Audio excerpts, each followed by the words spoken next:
Tonight at 5, Scorcher. Oh, man.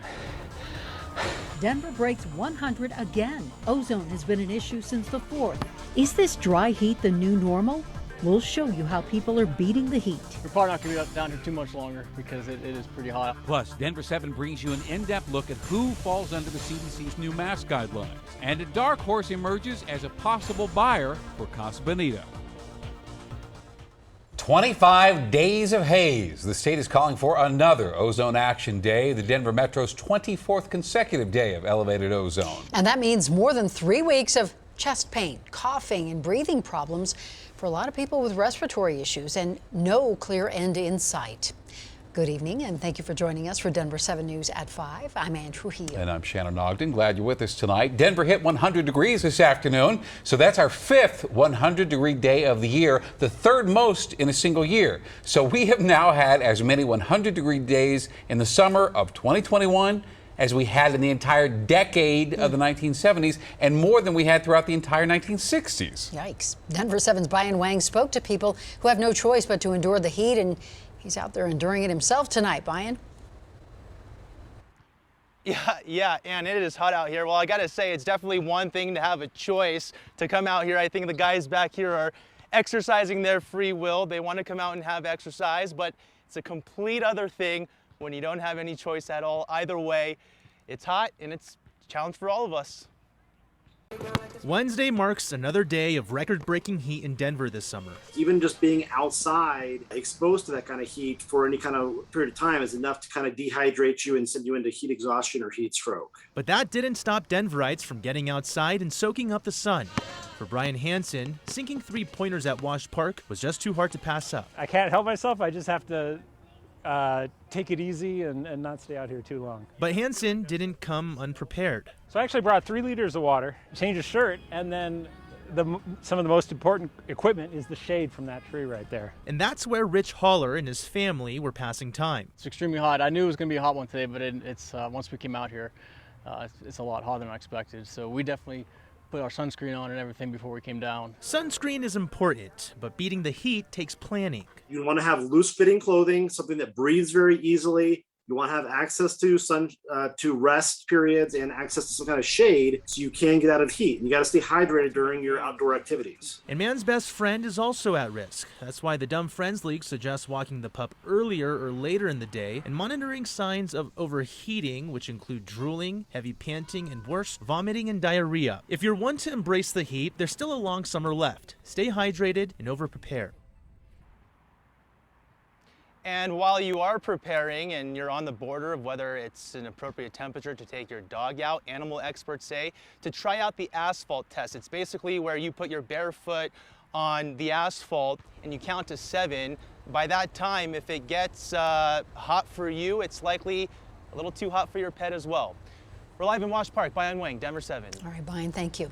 Ongoing drought is having an impact on western Colorado. The managers of Vegas State Park said today that they will close their boat ramp for the season tomorrow due to low water levels in Vega Reservoir. That park's in Colbrand, about halfway between Glenwood Springs and Grand Junction, in one of the driest parts of our state. All right, Mike Nelson joins us now at 5. Mike, hot and dry now. Rain's on the way, but that's not necessarily good news. Well, it comes as a mixed blessing over the weekend because heavy rain does bring the risk of flash floods and mudslides up in the mountains on the burn scar areas. It has been a really hot day. The last time we hit a record high on this date was before Colorado was a state in 1876. The record was 98. Today we hit 100 degrees, 101 at Fort Collins and out on the plains at Sterling, and Ray, hot spot at 104. That's the sky right now here. Hazy, poor air quality with those ozone alerts. Now, there are some showers up in the mountains. This is the current view up at Loveland Ski Area, where cooling showers come in. Temperatures there are in the 60s. Scattered showers and thunderstorms dot the radar screen across Colorado, but the heaviest are down toward Telluride, where there are some flash flood warnings in effect there. Central part of the state, not a lot of activity. We have the poor air quality here in the gray. That is the ozone alert that continues again today. And those are some of those widely scattered storms I showed you up around the Loveland ski area. So our headlines are more heat coming up and not a whole lot of rain for Denver or the Eastern Plains. Isolated mountain storms, poor air quality, but there's a change in the pattern that arrives for the weekend with cooler and wetter weather across much of the state. I'll let you know how low those temperatures are going to go for Denver and the Front Range coming up in about 15 minutes. Today, activists in Aurora protested the violent arrest that injured Kyle Vinson on Friday. Officer John Howard is charged with assault in connection to Vinson's arrest.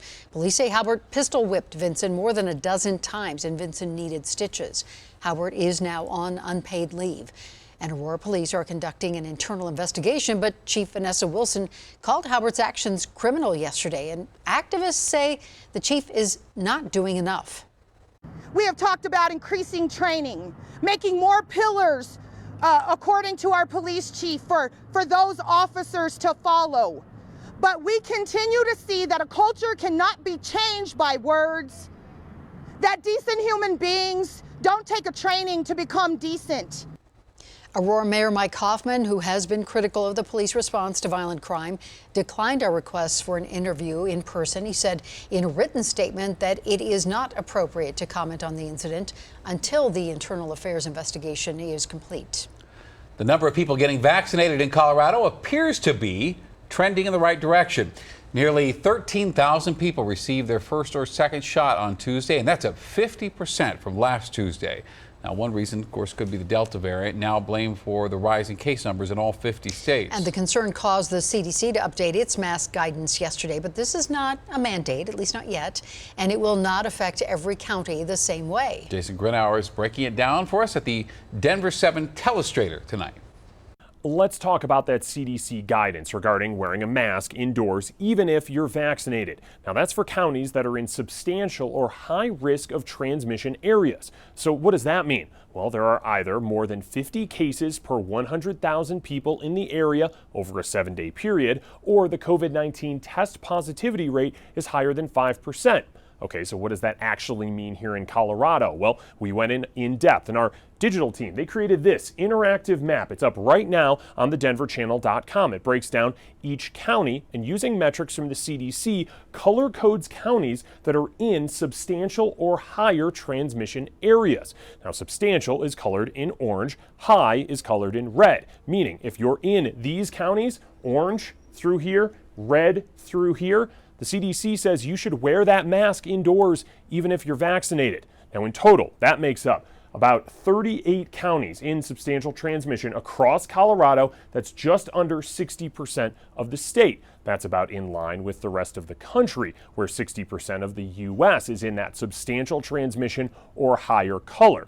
Getting specific, counties that are high right now, that includes Clear Creek, Summit, Grand, Northwest Colorado, a good portion of the western slope, and then down here, Saguache County, Alamosa, Conejos, and areas around there, with Cheyenne out there on the eastern plains. But that's just the red. Substantial includes the orange, and that includes Larimer, Weld, Adams, Douglas, Park, Eagle County. Again, 38 in total, 60% of the state, if they were to follow that CDC guidance, would mean that everyone would have to wear a mask, including when they are indoors. Again, this map up right now on the denverchannel.com. You can hover over your county, get all the latest in terms of stats and color. Keep in mind, we have not heard yet any counties that have come out with new mask wearing requirements, since these are just guidelines so far from the CDC. Next at 5, vaccines slowly evolve from optional to mandatory in some cases. We'll tell you who is requiring the shot. Record-setting temperatures today, possibly again tomorrow, but a big change for the weekend. Wow, Casa Bonita! Woo-woo! And Colorado's most famous cartoon entrepreneurs may be serious about joining the restaurant business. Casa Bonita, Casa Bonita,